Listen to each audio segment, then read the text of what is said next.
मैं फरहान और आप देख रहे हैं इंडियन मीडिया बुक। और आज बात करेंगे कि हरियाणा के हाई कोर्ट ने एक मुस्लिम कपल का एक केस आया उसी के बारे में।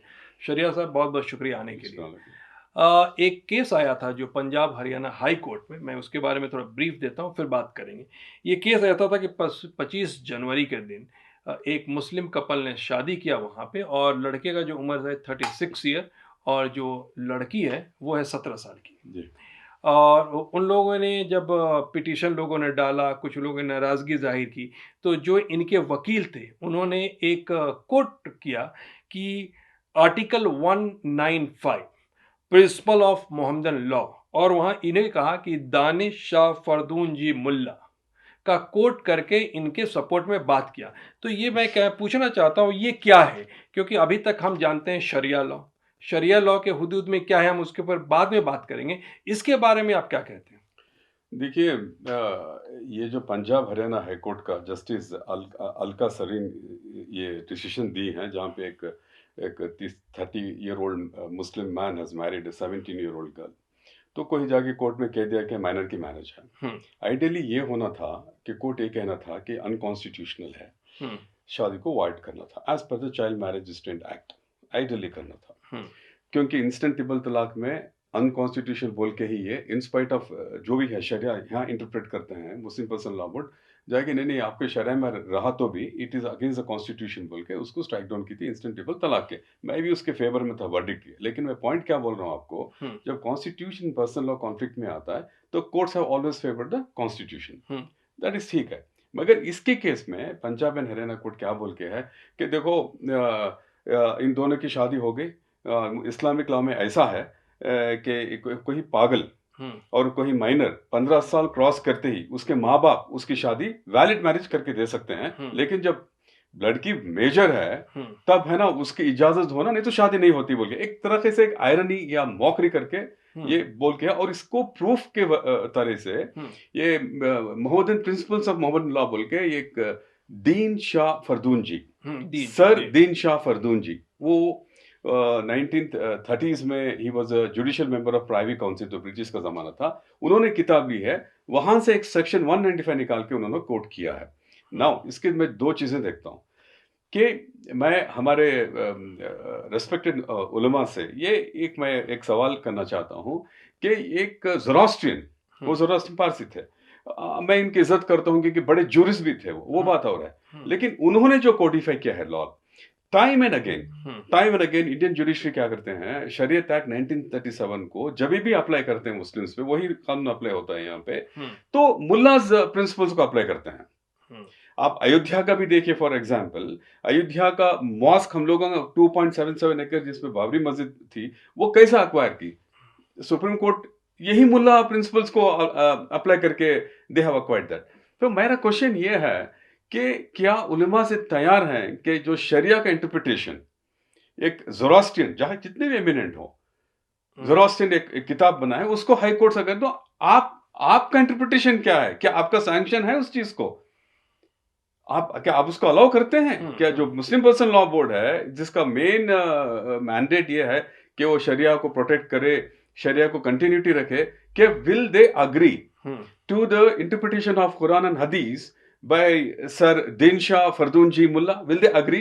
और do you think time has come के सारे मौलवीज जो हमारे 4 मजहब हैं, हनीफी, शाफी, मलिकी, जो भी हैं, उसको कोडिफाई करके या अलग अलग जैसे भी आप समझें, क्योंकि हमारा डोमेन नहीं है, ये हमारे उलमा का डोमेन है, करके गवर्नमेंट ऑफ इंडिया को प्रेजेंट करें या सुप्रीम कोर्ट को जाकर प्रेजेंट करें कि सर वो नहीं है, this is a valid law, आप इसको प्रेजेंट कीजिए। How can we be governed by a law that is interpreted however eminent he might be? कि दिन शाह फरदून जी जो ज़ोरास्ट्रियन थे, उनके लॉ को आप कैसे एक्सेप्ट कर सकते हैं? क्या हमारे इसमें इंटेलेक्चुअल बैंक्रप्सी है? क्या हमारे इसमें उलमा नहीं है जो इंटरप्रेट नहीं कर सकते? तो मैं समझता हूं कि इसमें मैं दो ही चीज समझता हूं। एक तो ये पंजाब हरियाणा हाईकोर्ट एक तरीके से हम लोगों पर मॉक की है कि जो चीज अनकॉन्स्टिट्यूशनल है, इंस्टेंट ट्रिपल तलाक में अनकॉन्स्टिट्यूशनल बोल डाले, जब पर्सनल लॉ की कॉन्फ्लिक्ट है, मगर यहाँ पे दे हैव अपहेल्ड एंड से कि मैरिज वैलिड है बोल के। दूसरी बात ये है, ये जो मुल्लाज लॉ अप्लाई किया है, ये क्या एक्सेप्टेबल है हमारे लीडरशिप को, क्लरिकल एंड पॉलिटिकल लीडरशिप को एक्सेप्ट करेंगे। हाँ, That's the क्योंकि question. देखिए हमने ये चीज़ कुछ मुफ्ती साहब लोगों से फ़ोन पे बात करके ये पूछा कि एक शरिया में क्या अलाउ है? तो उन्होंने कहा कि देखिए ऐसा है कि कोई भी लड़की अगर जब बालिग हो जाती है, ठीक है? अगर वो किसी को पसंद करती है, तो वो अपने बड़े को कहेगी जी। या जो भी है बाप माँ को कि मैं इसको पसंद करती हूँ। बाप माँ अगर राज़ी हो जाते हैं तो उससे शादी कराए थी। शरिया का लॉ ये कहता है, ठीक है? लेकिन बात ये है कि शरिया का लॉ ये कहता है तो ये जो मेरा फ़रदीन मेरा साहब मेरा क्वेश्चन ये है कि शरिया को कोई डिस्प्यूट नहीं कर जी, सकता। जो कंसेंसस है, वो जो उलमा मानते हैं, लेकिन ये उलमा जो आप जो मुफ्ती साहब से बात किए हैं, बेचारे इनका कानून कहाँ अप्लाई नहीं, हुआ है? नहीं, किसी नहीं, मुल्ला का अप्लाई हुआ है इन्होंने ना, यही दीन शाह कहा मुल्ला कि का। ये शरिया का एक लॉ है, लॉ लेकिन है। जब मुल्क का एक कानून बना हाँ, रहता है तो कि 18 साल है, हाँ, तो जनरली उस चीज़ को लेके ही फॉलो करते हैं, बिल्कुल, ठीक है? बिल्कुल। कि हाँ, कि हम हमारे देश का ये लॉ है, इस लॉ को फॉलो अब करना है। इंस्टेंट ट्रिपल तलाक में भी कबूल कर लिया ना, जी, जी। कबूल कर लिए। ये तो हमारी अच्छी बात है कि हमारे उलमा उसको भी कबूल कर लिया। पहले तो उसे मुस्लिम पर्सनल लॉ बोर्ड से उसके ऊपर अपोजिशन आया, कबूल कर लिया। नहीं, इनका मैं एहतराम करता हूँ, ये जो कह रहे हैं ठीक है, शरिया अपनी जगह ठीक है। My question is to the high court कि अब कॉन्स्टिट्यूशन इन पर्सनल लॉ जब कॉन्फ्लिक्ट में आया, तो इंस्टेंट ट्रिपल तलाक में अयोध्या के केस में अब मुल्लाज लॉ को, कॉन्स्टिट्यूशन को अपहोल्ड करे आप, स्पेशली वो कौन से केस में इंस्टेंट ट्रिपल तलाक अपहोल्ड करे, तलाक की बिद्दा में, यहाँ आप पर्सनल लॉ को अपहोल्ड करें। क्या अनारकी है क्या? तो आप सैय्यद साहब ये कहना चाह रहे हैं कि जी। अगर कहीं पे कोई चीज़ लॉ हाँ, लिखा पिक है, एंड चूज क्यों कर तो रहे हैं हम आप? उसको क्लियरिटी करें हाँ, और गवर्नमेंट ऑफ इंडिया को पेश करें जी कि हाँ, हमारे कानून और जी हमारे हाँ, हिसाब से ये सही है और गवर्नमेंट का जो लॉ है उसके साथ जो भी है एक मर्ज हाँ। किया जाए आप इसको। जहाँ चाहें आप कह रहे हैं कि जैसे कि मज़ाक के चलो तुम्हारा शरिया अप्लाई करते हैं हम लोग का, हुँ, चाइल्ड मैरिज रजिस्ट्रिंग है, वो तो पार्लियामेंट्री एक्ट है। अब उसका कोई मतलब नहीं है। तुम्हारे से तुम्हारा मुस्लिम पर्सनल लॉ बोर्ड है, क्योंकि कॉन्स्टिट्यूशन में मुस्लिम पर्सनल लॉ बोर्ड वो पर्सनल लॉज को अलाउ है। हुँ, तो फिर इंस्टेंट ट्रिपल तलाक में भी अलाउ था। हुँ, आप उसको अनकॉन्स्टिट्यूशनल बोले on the law of equality, तो ऐसा क्यों कर रहे हैं? देखिए, मैं वेरी स्ट्रॉन्ग एडवोकेट हूं अगेंस्ट इंस्टेंट ट्रिपल तलाक। हुँ, आपके साथ में गुफ्तगू करूं, इसका मतलब मैं इंस्टेंस दे रहा हूं हुँ, कि I am very much against instant triple talaq, I am against child marriage also. But शरीयत को हम लोगों को कबूल करना पड़ता है, वी हैव टू रेस्पेक्ट शरीयत। तो व्हाई नॉट द शरीयत इंटरप्रेटेड, जो हमारे उलमाए कराम हुँ, जो दारुल इसमें है, बड़े बड़े बैठ के इसको कोडिफाई करे, हुँ, कोडिफाई करे, चारों मदद को। टाइम आ गया है फरहान साहब के, रिवाइज करके कोडिफाई करे, हुँ, करके है ना, इसे क्या कहते हैं, यूनिफॉर्म सिविल कोड हमारे within our Muslim um, community, बाहर का नहीं कर रहा हूं मैं, करके कोर्ट को बोले कि सर ये मुल्लास प्रिंसिपल्स का बात नहीं है। हुँ, अब टाइम एंड अगेन आप बाबरी मस्जिद में Ismail Faruqui versus union of India में भी आप Mulla principle, I think section 2117 करके आप मस्जिद को एडवर्स पोजीशन से टैकल हो सकती है बोल के बोल दिया। आप इसमें भी आप मुल्ला कर रहे हैं, तो व्हाट अबाउट ये मुल्ला? मुल्ला नहीं है, हुँ, हिज नेम इज दीन शाह फरदून जी मुल्ला। दीन एक नाम है, मुल्ला एक नाम है। हुँ, तो मुझे तो हैरानगी नहीं होगी, कहीं उलमा को मालूम भी नहीं है ये हुँ, हुँ, जी, कि ये he is Zoroastrian. Hmm, see, I have tremendous respect for the genius of the man, hmm, Din Shah के। लेकिन will you accept it? Will the Christians accept a law? Bible को कोई मुस्लिम इंटरप्रेट कर दे या हिंदू इंटरप्रेट कर, वो एक्सेप्ट करेंगे क्या? एक्सेप्ट करें तो इसका मतलब ये है कि आपके पास वो इंटेलेक्चुअल कैपिटल नहीं है, आपके पास वो इंटरप्रिटेशन का ये आपके पास कैपेसिटी वही हुआ ना। जी। तो शरीयत साहब आप ये कहना चाह रहे हैं कुरान और हदीस के नज़र में जो सामने चीज़ है उसी का रेफरेंस कोर्ट के अंदर देना चाहिए? उसी का देना, जैसे हमारे उलेमा कराम बोलते जी। हैं, जैसे हमारे उलेमा कराम और बोलते अगर हैं। हमारे जो रहबर हैं, जो हमारे मौलवी हैं, या तो फिर इसको इंडोर्स करें कि हाँ, ये चलता है। ये चलता, अब वही चल रहा है एज पर द शरीयत एक्ट ऑफ 1937, यही चल रहा है। जी। हमारा क्या है फरहान साहब, देखिए एक से एक उलमा कराम है, एक से एक अच्छे हैं। पॉलिटिकल लीडरशिप तो वो क्लास की नहीं है। उलमास तो अपने ये भी कहावत थी कि सुप्रीम कोर्ट में जब ये इंस्टेंट ट्रिपल तलाक है जो भी प्लीड हो रहे थे कि जो रिलीजियस अफेयर्स हैं वो उलमा कराम को छोड़ दो। हुँ, आप क्यों वहां जा रहे हैं? व्हेन कॉन्स्टिट्यूशन सेज कि पर्सनल लॉस आर एक्सेप्टेबल, तो आप उसे क्यों इंटरप्रेट कर रहे हैं? ठीक है ना, इन एक्सट्रीम केसेस जहां पे समझिए कि कुरान में नहीं है, इंस्टेंट ट्रिपल तलाक कुरान में नहीं था, हदीस में भी नहीं, प्रॉफिटिक हदीस में नहीं था, हज़रत उमर के ज़माने, वो अलग बात है। लेकिन जो कुरान है, जो प्रॉफिटिक हदीस है, एक दीन शाह फरदून जी मुल्ला साहब इंटरप्रेट करते हैं, टाइम अगेन इंडियन कोर्ट्स उसको कोट करके हमारा जिस तरह मिले उस तरह, कभी कॉन्स्टिट्यूशन बढ़ के कहते हैं, कभी इसको we have to bring this to an end. हम लोगों को जैसा कोई इमाम साहब आपको, मुफ्ती साहब आपको बोले कि ये बेहतर है कि इंडियन लॉ को फॉलो करें, ये अच्छी बात है, we have to respect that. But ये जो मुल्लास डॉक्ट्रिन है, hmm, this has to be read by our उलमा कराम, इसको पढ़ना चाहिए। अगर उसमें कोई अच्छाई है तो उसको आप एक्सेप्ट करके आप अपना कोडिफाइड लॉ लाइए, अपनी किताब लाइए। That I think is very very very important. तो आखिर में जब ये कोर्ट में गया तो फैसला क्या हुआ?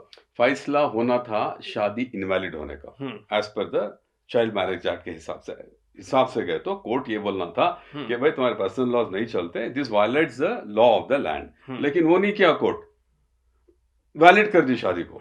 शरीयत के हिसाब से सही है, मैं वो नहीं बोल रहा हूँ, बट ये आप पिक एंड चूज क्यों कर रहे हैं? आप इंसान तिमलाक में अलग जजमेंट देते हैं, कॉन्स्टिट्यूशन के खिलाफ है बोल के आप यहाँ एक अलग जजमेंट देते हैं।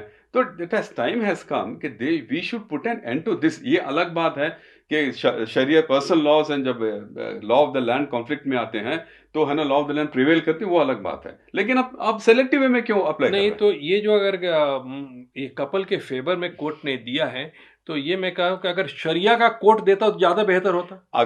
कपल के कोर्ट के फेवर में दिए हैं, शरीयत के हिसाब से बिल्कुल सही है, उसमें कोई क्वेश्चन नहीं है। लेकिन कोर्ट दारुल खजा नहीं है ना, ये कोर्ट तो कॉन्स्टिट्यूशन को इंटरप्रेट करने की कोर्ट है ना, उसके हिसाब से they should have interpreted this as पर द चाइल्ड मैरिज एक्ट। दारुल खजा की भी कोई वैलिडिटी नहीं है। लेकिन ये लोग इंसेंटिबल तलाक को अलग तरीके से बोलते हैं कि नहीं नहीं नहीं, आपके शरीयत में है तो भी कॉन्स्टिट्यूशन के खिलाफ है बोलते हैं। यहाँ बोलते हैं कि आपकी शरीयत में है तो यही ठीक है। क्या करना चाहते हैं आप?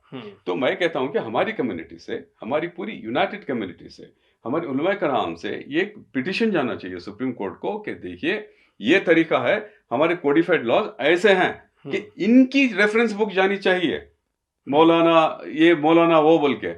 बल्कि ये नहीं कि श्री फरदुंजा दीन शाह फरदुंजा मुल्लास की नहीं, जो 1930s में जूरिस्ट थे। अभी तो वक्त भी चेंज हो गया ना।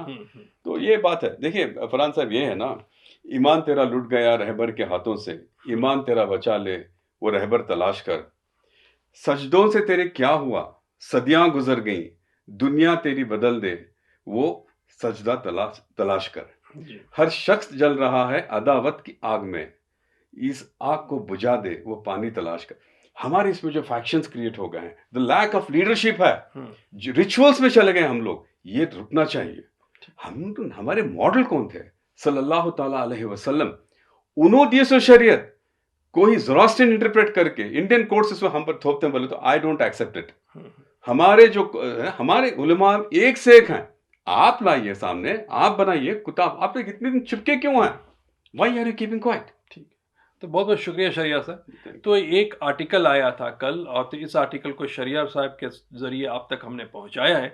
आप इसके बारे में क्या सोचते हैं और आप क्या कहते हैं कि किसी और मौलाना से इस पर बात गुफ्तगू की जाए? कमेंट बॉक्स में लिखिए, आपके राय के ऊपर आगे की कार्रवाई की जाएगी। Thank you so much watching Indian media.